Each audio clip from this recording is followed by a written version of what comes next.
Welcome to the Life After Sugar podcast, the podcast that's not just about sugar, but about your relationship with it and also with food and especially with yourself. So if you want to discover your life after sugar and hear inspiring stories from all kinds of people who also cut out sugar in their way, at their pace, for their own reasons, this is the podcast for you. Because when you take away the sugar, you can finally discover the real sweetness in your life.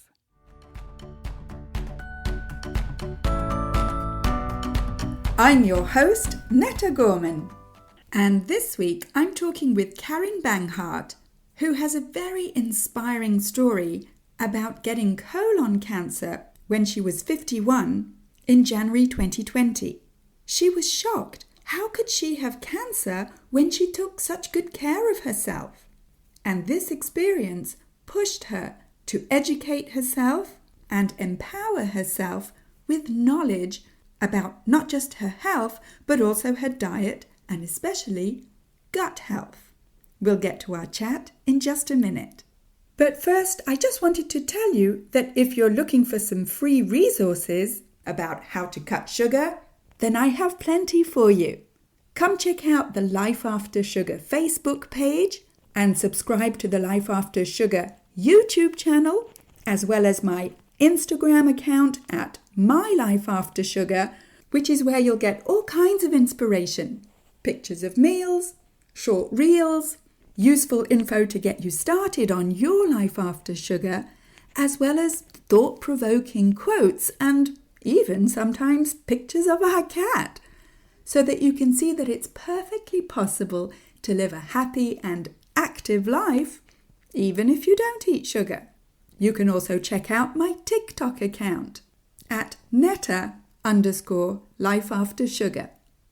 And if cravings are getting in the way and causing you to fall off the wagon, then I have 5 tips for you, especially if you're an intermittent faster, to help you get rid of cravings. Go to aftersugarclub.com and download your 5 tips today.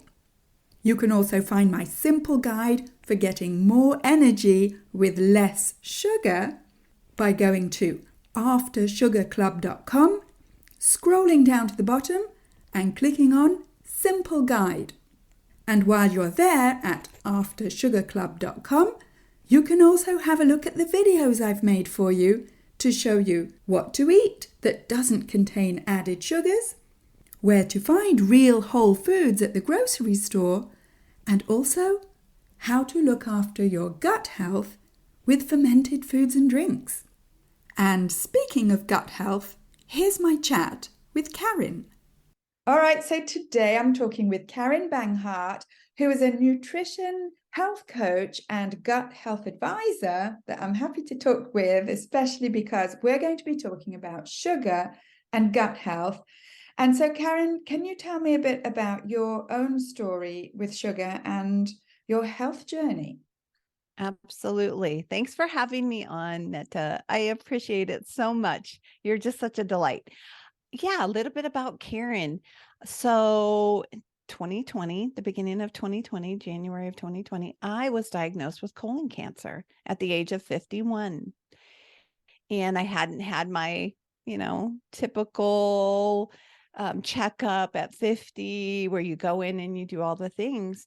But I had been having trouble for I could actually tell you now, Netta, for years, but I had had trouble for the year previous to that. And I thought, I need to get in, have a colonoscopy, see what's going on. Went in for my colonoscopy on January 8th. And I was just so delighted because the nurses are like, this is going to be awesome. You're going to find out what's going on. If you have an autoimmune, which I knew nothing about, I didn't even know what they were talking about, but I had went on Dr. Google and looked up my symptoms. Could have had colitis, Crohn's, again, autoimmune disorders. And, at the end, Netta, it always said, or cancer. Yeah. And but what were your symptoms? Symptoms, bloody mucus, severe abdominal pain, a feeling like I had to go to the bathroom when I didn't. Um, and again, I don't think those were necessarily related with the cancer, and we can go into that. But that was my symptoms. I'd always had mucus, different issues, feeling like I had to, and it's TMI, going to the restroom, and my bowels would not, they would be empty. So I had like an inflammation happening for sure. And again, I tried all the diets, I tried the carnivore diet because, that's one that has no foods that are going to be inflammatory supposedly, and it didn't change. So I just kept seeing, this just continue on. I didn't feel good. Again, I had, bloating, things that aren't normal, that I normalized because I thought that's how my body was. So I just decided I'm going to go in. Again, I'm laying there, prepped for a colonoscopy, which is not fun, but they are important. And the nurses were like, yeah, this is going to be awesome. So I thought, great. Well, Netta, I go in for my colonoscopy. I am actually woke up by the GI doctor telling me I have cancer. My poor husband standing next to me, his face just fell. If you can imagine, he just was standing there white as a ghost. And I just looked at him, poor guy. And we we got dressed, we left. And I looked at him because he still had this look of horror on his face. Because when you say the word cancer, people think of death. That's immediately what they think of. And I looked over at him. We were going over to my parents' house to tell them. And I said, this is not my demise. Just know this is not taking me out. How I knew that, Netta, I don't know. But I knew it wasn't going to be the end of me. So again, fast forward, I go in, have colon resection surgery. Totally amazing. If we wanted to ever talk about what they do, it's just crazy. And, they took out 17 lymph nodes and looked at those, and I didn't have any disease that had spread. It was 1 millimeter of coming out of my colon. It spreads through your colon. Colon cancer spreads through your colon. And so I was very fortunate in that way. I did have a foot of my colon taken out, but they just put me back together. If you can imagine a hose being put back together, spliced together. And, I didn't have to have chemo. I didn't have to have radiation. So that was the beginning. I know that wasn't the beginning of my health journey, but it was the beginning of that health journey in my story. Wow. Wow. And how old are you now? I am 54. I had to think about it because that was 3 years ago. Okay. Yeah. It was the And beginning of 2020. are you considered in remission now? People ask me that. They're like, are you cancer free? Are you remission? I don't have cancer, Netta. That's Okay. how I really feel like I'm not in remission. I don't have cancer. I don't have cancer in my body. So I don't have cancer. I just don't know how to explain it to people. That's not my story, Yeah. so it's just not who I portray myself as. Love that. Yeah, love Yeah. that. Yes, we Yeah, can choose how we see, our health, our life, everything. Yeah, go for it. absolutely. Yeah. Lovely. Okay. So, have you always eaten, I hate this question and I'm asking it myself. Have you always eaten healthy? Oh, absolutely not, my friend. Never in my life. I think back to, okay, when I grew up, it was the 70s, 80s. And even when I fed my children that, oh, it just makes me cringe now. But no, I ate the standard American diet. I'm in America. We ate cupboard crap. We ate the drive-through diet. We ate all the processed food. And that's how I was brought up. In fact, this morning, I heard something on a podcast I was listening myself, and he was talking, and he said something about, Kraft and those different companies. And I thought, you know what, Netta, I used to have cookbooks from Kraft. Yeah. That's not food, my friend. That is not food. Yeah. That is processed junk food. So no, I did not eat healthy. Did I like good things like vegetables and fruit and all that? Yeah, absolutely. But no, Okay. I would say I was a standard American diet eater. Gotcha. Okay. And when you tried, like you mentioned, the carnivore diet, when you tried that, did you in your mind think, oh, this is healthy, this is unhealthy, or this is what I have to do to reduce inflammation, or what? At that point I was just in all for reducing the inflammation. But did I think it was healthy? I'm not a huge meat eater. I like meat, but I don't eat it all the time.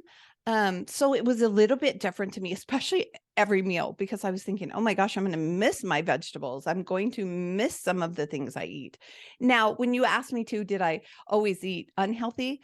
My husband, when it was 10 years ago, he turned 50 and I didn't know we were going on a health journey. He did it without me knowing, I suppose, but he started eating better and started watching what he was eating and doing the different things. And we tried different diets. And now I think back and go, those were not healthy. But, that's something with me, and you and I've spoke. I've never been considered overweight or unhealthy. I've always exercised.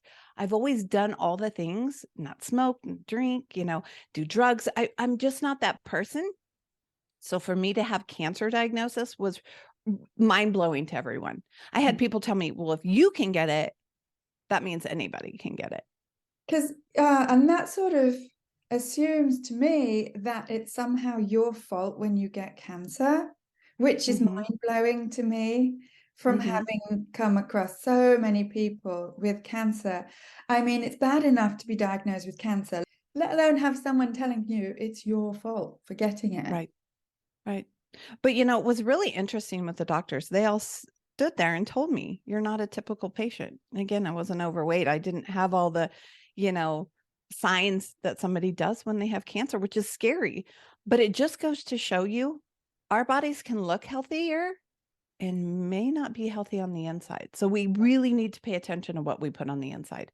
Yes. I mean, I do make the distinction myself between putting all the odds in our favor, not just where cancer is concerned, but any sort of health issues, and sort of and blaming ourselves for whatever health issues we may have. Like it's like you were saying before, it's how we choose to see things that makes the difference rather than how they are out there. So do you feel that this diagnosis of colon cancer helped you to change your diet and your lifestyle? Oh, absolutely. Absolutely. And the doctors don't help. It didn't help that we went straight into COVID too. It was a month later after having my resection surgery. And I was like, what am I going to do? And that's where my journey began for like becoming a nutrition health coach and gut health advisor. I just went all in, Netta. It was a perfect time in a way. I think back now and think, oh, that was great. I was able to do all the things. But one of the first things I did was I cut out gluten. I was still having issues. Again, I was not told by any doctors, dietitians, nutritionists, anything. I was basically told, go home and heal. And then you just go live your life, right? You aren't schooled. Yeah, there's no how to. No. And they don't take nutrition into account, that this could have been part of the issue. How did I get colon cancer? I've asked it numerous times, thinking, how did I get colon cancer? And I know it was a perfect storm. I know some of the things, environmental toxins that we had, that I used, Roundup. I sprayed the weeds at our house, but I know that my diet was very concerning. And, was I lucky, as I was told by the oncologist when I had asked him how I got cancer? That's what he told me, Netta. I was lucky. And I thought, well, I don't want to be lucky, but here I was. So again, I went on my journey, my health journey. And I just started researching and learning and empowering myself. And I actually love it. You and I both love this journey. We're on this health journey, and just want to scream and yell to people, hey, let me share this with you when we know something. Yes, totally. Yeah. So in your 50s, you decided to educate yourself about nutrition and gut health. Where did you even find the info? Because let's face it, it's not that easy to find. No. And I did go to school. I actually got my certification. I went through IIN, and it was a great program. But you know what? I listen, I look, I research. There is information if you're looking for it. And I also knew how my body felt. I knew I was feeling better. I knew I was feeling healthier. I wasn't having these issues like I was before. And you can say, well, you just had resection surgery. Of course, you're going to be having, some feelings of heaviness or, uncomfort or any of those kinds of things. But I just knew that I felt better as I changed my diet and got healthier. And so, okay, so what does this have to do with sugar? What does diet have to do with sugar and intestinal Everything. health? And what's funny, Netta, is if you knew me as a person, you'd go, Karin doesn't like sugar. It's very deceiving. It's hidden in so many processed products. And that's, again, what I ate. You have to remember what I ate. I often talk to my group of people or on my podcast about my love of ketchup, my love of condiments. I love barbecue sauce, but I loved ketchup. And unknowingly, right, they had changed, well, it had sugar in it, but they changed it to high fructose corn syrup in the 80s. Honey, I didn't know that. I didn't know what I didn't know. Sure. And was I a sugar fiend? I didn't think so. But did I love ketchup? A little bit of burger or fries or onion rings with my ketchup? Absolutely. So now when I think back, it kind of makes you giggle. But that's the problem with society. People don't know. They're eating these frankenfoods thinking this is nutritious and not realizing this is cellular level. I mean, we could get so deep, but this is you. If you want to walk around as a giant Cheeto or a giant Hostess cupcake or whatever it is, or a blob of ketchup, just keep eating what you're eating because you are creating your body. Yes, and it's being pushed on you, in government recommendations and all that kind of thing. And I think I saw that in the States, the recipe for ketchup is different from in Europe or in Canada, where you do have high fructose corn syrup in ketchup in the States, but we don't here in Canada and they don't in Europe. But I think I saw that. Yeah. And they, thankfully, we're getting farther away from that stuff. People are waking up, Netta, which is just amazing, right? They're waking up, they're finding out this information and they're going, this is not okay. We've been duped into thinking you're just eating to eat, and these products are being put out there. So that was one of my favorite things. And so when we talk about sugar, I unknowingly ate quite a bit of sugar, my friend. Okay, even though you didn't necessarily eat sweet foods or desserts that much? Yeah, not as much, but yeah, I still have my things, and again, I think back to how I fed my family, and I've apologized. I've apologized profusely to them and just said, I'm so sorry. But again, I didn't know what I didn't know. That's how my family ate. Yeah, exactly. It's not your fault. It's not like you're doing it willingly or knowingly. We eat what we're told to eat, really. We're a little bit docile until we actually have the info to think for ourselves. Yes. And in America, we go into the grocery store and we think we're protected by the USDA, the FDA. These companies would not allow these things in the store, Netta, that were to harm us, right? Well, we're wrong. And again, you're unknowingly buying these processed foods. So, we can talk about how to shop in a grocery store around the perimeter, things like that. You don't need all these processed foods. You need the whole nutritious foods. Again, this is something I learned, and I say it on my podcast. I've said it to friends. My dad, when I started doing this, Netta, he said, what are whole foods? Yeah. It's a mystery. Yeah. What is food if it doesn't come in a box or a packet or whatever? Yeah. Isn't that crazy?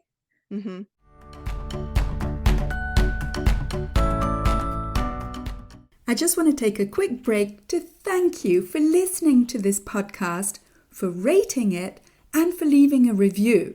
I love reading your reviews, and if you, dear listener, haven't rated or reviewed this podcast yet, could I ask you to do that by scrolling down, tapping on the stars to rate this podcast, and tapping on write a review to write your review. The more reviews and ratings this podcast has, the more it gets shared and the more people we can help to begin their life after sugar. Thank you.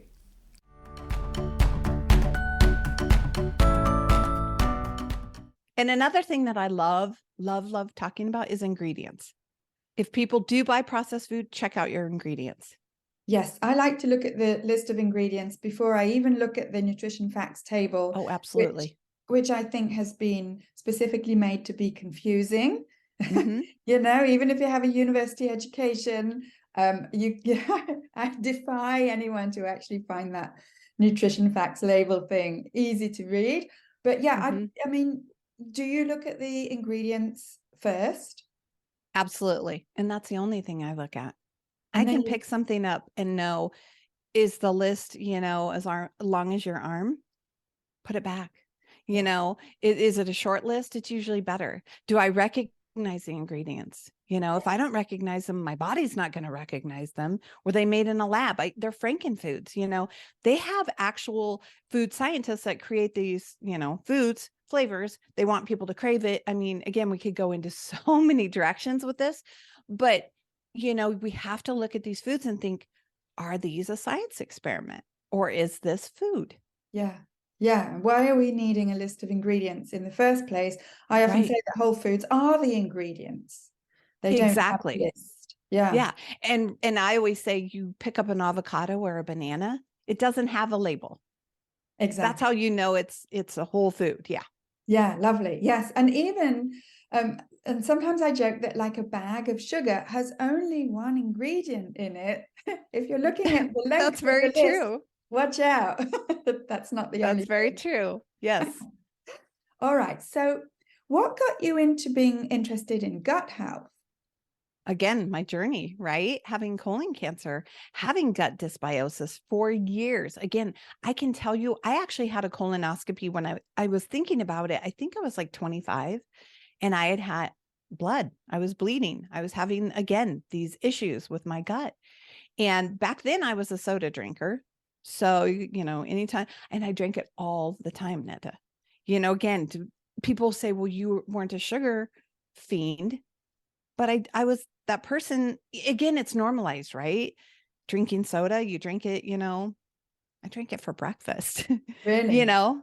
Yeah. Yeah. I just drink, I probably wasn't as bad as like my husband who would drink like a 6-pack, but every day, but I would have 2 or 3 and not think about it, not Yeah. think about that sugar and how it was impacting me. Yeah. And did you drink the regular or did you drink the sugar-free or the Oh diet? gosh, no diet. No, I Mhm. just went for the regular. Real And then you stuff. think of things, the real good stuff. You think about the ones that have food dyes in it. Again, we could go on. I've learned so much in my journey here, and empowered myself. But yeah, I mean, it was just, yeah, that's just how I did. I drank soda.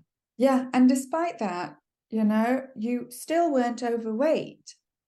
As if, No, yeah, same with me, as if that is the absolute only way to measure your health is your weight. right, right. In our experience, and I'm pretty sure we're not the only ones, there were other things going on Mm. that didn't have anything to do with being overweight. And I mentioned being younger, having a colonoscopy at 25. And that's probably why I didn't have one till later, until it got really bad, because I kind of normalized myself. I just dealt with those issues, if you will, and didn't tell anybody. I suffered in silence, Netta, and I thought this is just how my body is.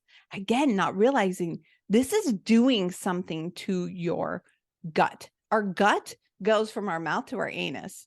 It's all the way down, my friend. So Yeah. when people think, well, I just had a little bit of this or a little, no, it affects everything. Yeah. And your brain as well, it goes up as well Oh, as and your your brain. Yes, yes. So, tell me or tell the listeners a little bit about what you say you're a gut health advisor. So, what do you advise people on? Oh, lots of things. Again, we talk about processed food. We talk about seed oils. We talk about sugar. We have this thing called the gut microbiome, and it's super important. And again, I can go back into my story and tell you as a child, and I think you and I talked about this when you were on my podcast. As a child, I actually was on an antibiotic for a complete year. Now they wouldn't do this at school, but back then, and I believe it was the 2nd grade, and they tested us every month. And every month they said, you have strep.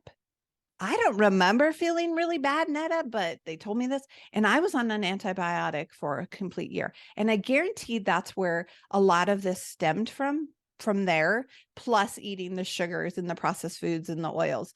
But that's where it stemmed from. It's so hard on our body. Antibiotics are perfect when you need them, but they also destroy all the, good bugs too, which people need to understand when we're talking about microbiome. Yeah, definitely. Do you think that was what, in the 70s where you Mm-hmm.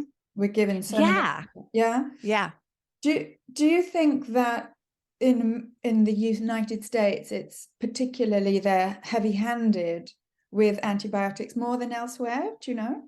Yeah, I would believe so.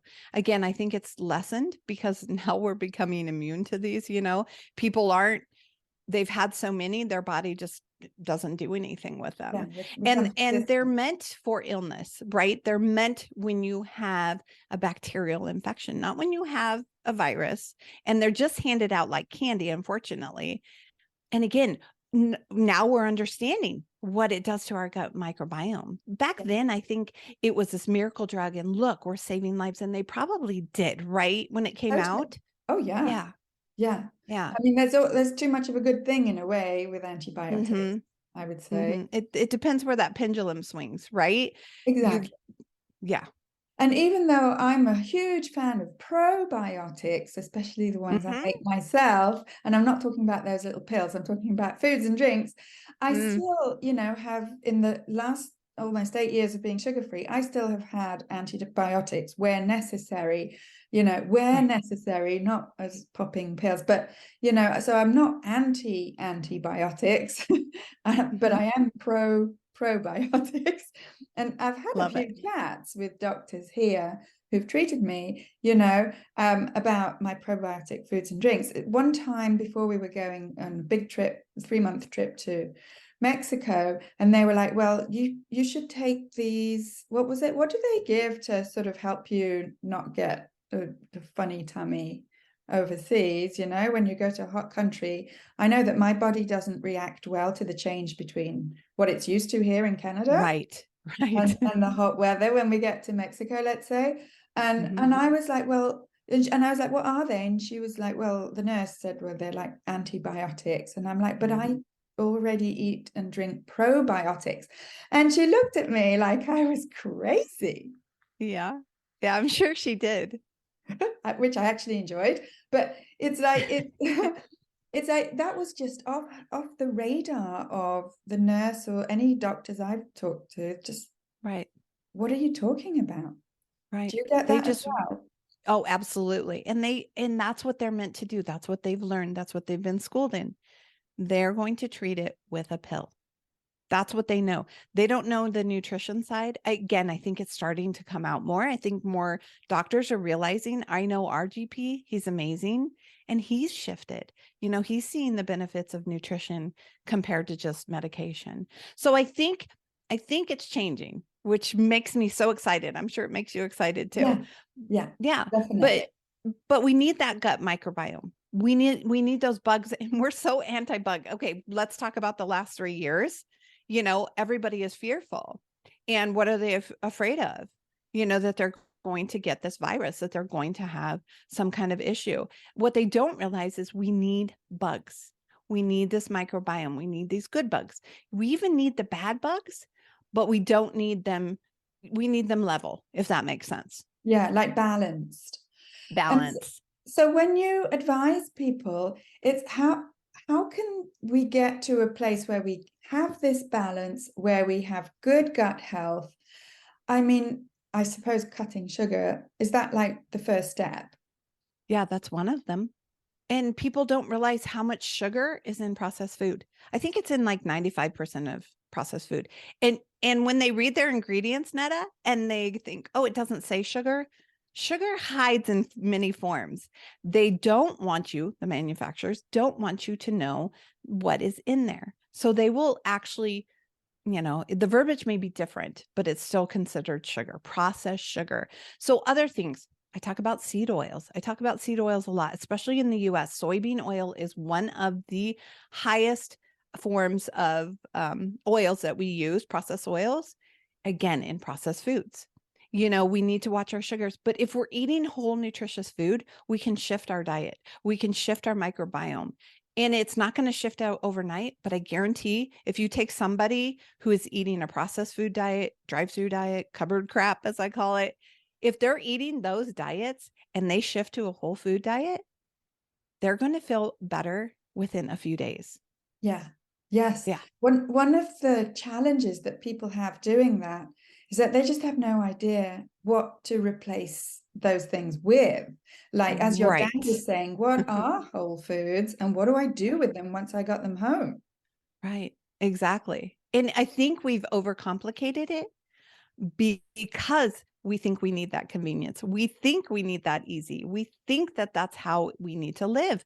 But again, if we look at our body and how we feel, pay attention to those feels, we would go, but this doesn't make me feel good when I eat these things. Yeah.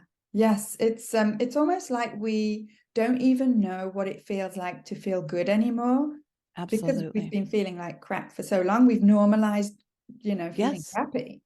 Yes, yes. And we can even talk about sugar causing like leaky gut. Everybody's heard of leaky gut, right? Well, it makes the fibers in our intestines, come apart. And guess what? All that garbage goes out and goes into your bloodstream. That's what leaky gut is. We need those fibers to be tight. We need that junction to be tight and to not flow into the bloodstream and cause these issues that cause inflammation, that cause these other things. I mean, all the things that sugar cause. We talk about it all the time, right? Everybody always thinks of things like diabetes or obesity, but there's so much more. Think about all the people that are coming out now with fatty liver. And Yeah. it is because of sugar, the excess amounts of sugar. What is it said? An average American eats like 150 pounds of sugar a year. That's Crap. insane. I don't even weigh that, Netta, Yeah. you know? Yeah. Yeah. Yes. It's crazy. And how do what can someone do who has leaky gut now that you mention it? What can Mhm. someone do to get to To undo repair. that, to make it better?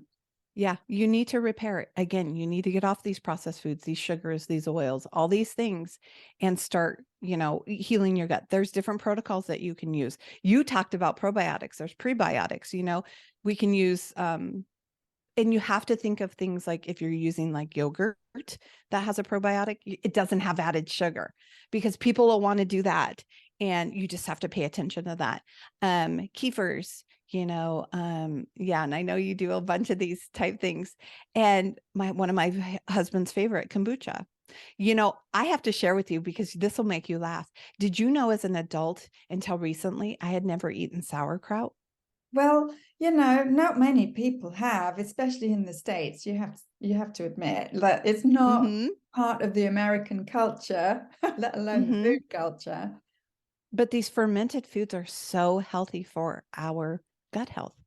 Yes, totally. Do you make yours or do Mm-hmm. you buy them store bought? Oh, no, I make a lot of things which people go, oh my gosh, you make all that. But I have not made those. No.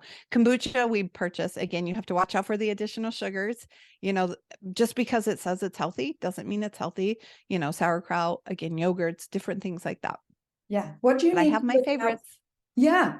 Well, what do consumers need to look out for when they're shopping? Like if they decide not to make their own, which is totally understandable. If they decide to make their own, they can come and see me in the After Sugar Club. But if they decide to use store-bought fermented foods and drinks, what do you advise them to look out for? Again, those extra ingredients, right? Look out for those. Check your labels. Make sure it doesn't have added sugars or, it sounds silly, but some of the other things, if it has any kind of an emulsifier or things like that, where you'd be like, why is this in there? Start questioning, what you're looking at. And there's so many products. Again, we're we're now coming into this lovely world where so many manufacturers are switching. You have, again, they're processed foods, but they're using true ingredients, Yeah. good ingredients. They're not shelf stable for eons. You can't put them in your bunker and go, okay, in 20 years these are still going to be good. They're not going to be. Yes, yes. I read once that you can tell that something is a real whole food because it will go moldy or go stale, Mm-hmm. or whatever quickly. Whereas, Yes. I've seen industrial breads last for weeks. Isn't that crazy? Yeah, it's scary. Bake your own bread. See how long it stays on your counter. And you talked about Europe and stuff. When we went to Europe, I was just amazed. I loved all the culture parts where they went and got homemade beer, their brew from the local pub, or their bread at the bakery every morning fresh, Netta. That we've gotten out of what it means to eat healthy and went into the society of, I got to have it yesterday. It's got to be fast. It's got to be convenient. And I get it. We're all busy, but then your health suffers. Yes, well, as you know personally, getting health issues like cancer is not particularly convenient. Oh, no, it's not convenient. It's not convenient at all. But again, I'm here to empower people. So through my story, I just want to help others. And I can tell you that I've had many of friends that have came to me and said, thank you for sharing your story. I went and got my colonoscopy. I've even had friends that said it didn't turn out as well as they thought, that they had to have resection surgery, but they were happy that they went because they're alive, because I told them, get out there, do these, tests, and make sure that you're staying on top of it. Yeah, totally. Yes. And I The had preventative stuff. It's important. It's important, totally agree. And I had a colonoscopy at the beginning of my life after sugar, as I call it, about Uh-huh. 7 years ago, because I wanted to make sure that my digestive issues were not sort of mechanical, as it were. Well, anyway, you know how they get you to take that powder stuff to clean out your whole system, right? You know what I'm talking Yes, about. I'm familiar. Yeah, and then before the actual procedure, they get you to only they give you here, at least they gave me a list of things I was allowed to eat, including jello, but not red Mm. jello, as if that may, I know why. And Ensure, those drinks, those meal replacement Mhm. drinks things. Anyway, this whole list, everything had sugar in it or was highly processed. Yep. And I said to the colonoscopy doctor, to the, what do they call the, yeah, I said to the specialist, why are you giving me a list of foods that are high in sugar and are highly processed when my stomach Mhm. is completely empty? Mhm. And so I think he didn't appreciate me being so sassy. Oh. And it's funny that you mentioned this too, because when I have prepped for my colonoscopy, you want to know what I prep with? Water. We don't really need anything else. There is no reason, if you're emptying your bowels, if you're not eating and fasting so that you can empty, water is sufficient, my friend. You don't need all these sugars. Raising your glucose levels, making it actually makes me ill. And it's funny that you mentioned that too, because after I had my colon resection surgery in the hospital, what do they feed you? Mellow foods, popsicles, puddings, all these things. I actually threw up because I Yeah. was like, oh my gosh, stop. And it wasn't that I couldn't even eat them. And they're like, you have to have something. I'm like, give me water. My body will heal. I knew at that point my body would heal. And my husband and I actually asked the nurse, what do you give diabetics when they're in here? And they said the same thing. Uh, True yeah. story. Yes, I believe you, unfortunately. It's, Yeah. And that needs to change. That needs to change. yes, and I wonder how we as consumers and as patients can bring about that change. One way I find is just to refuse the hospital food, or have visitors bring in your food, or, have them, by refusing, have them actually think about what they're serving you. But, those Mm-hmm. decisions get made high up, right? Mm-hmm. Yeah, absolutely. But people need to be thinking of those things too. It's out there. And again, empowering yourself, educating yourself. Again, I didn't know what I didn't know. I know so much more now, and I love it. I love being able to share this Oh, wealth of information. yeah, it's wonderful. And I think that, as far as I know, nutrition is a very tiny part of medical training. gut health, I would say even a fraction of that.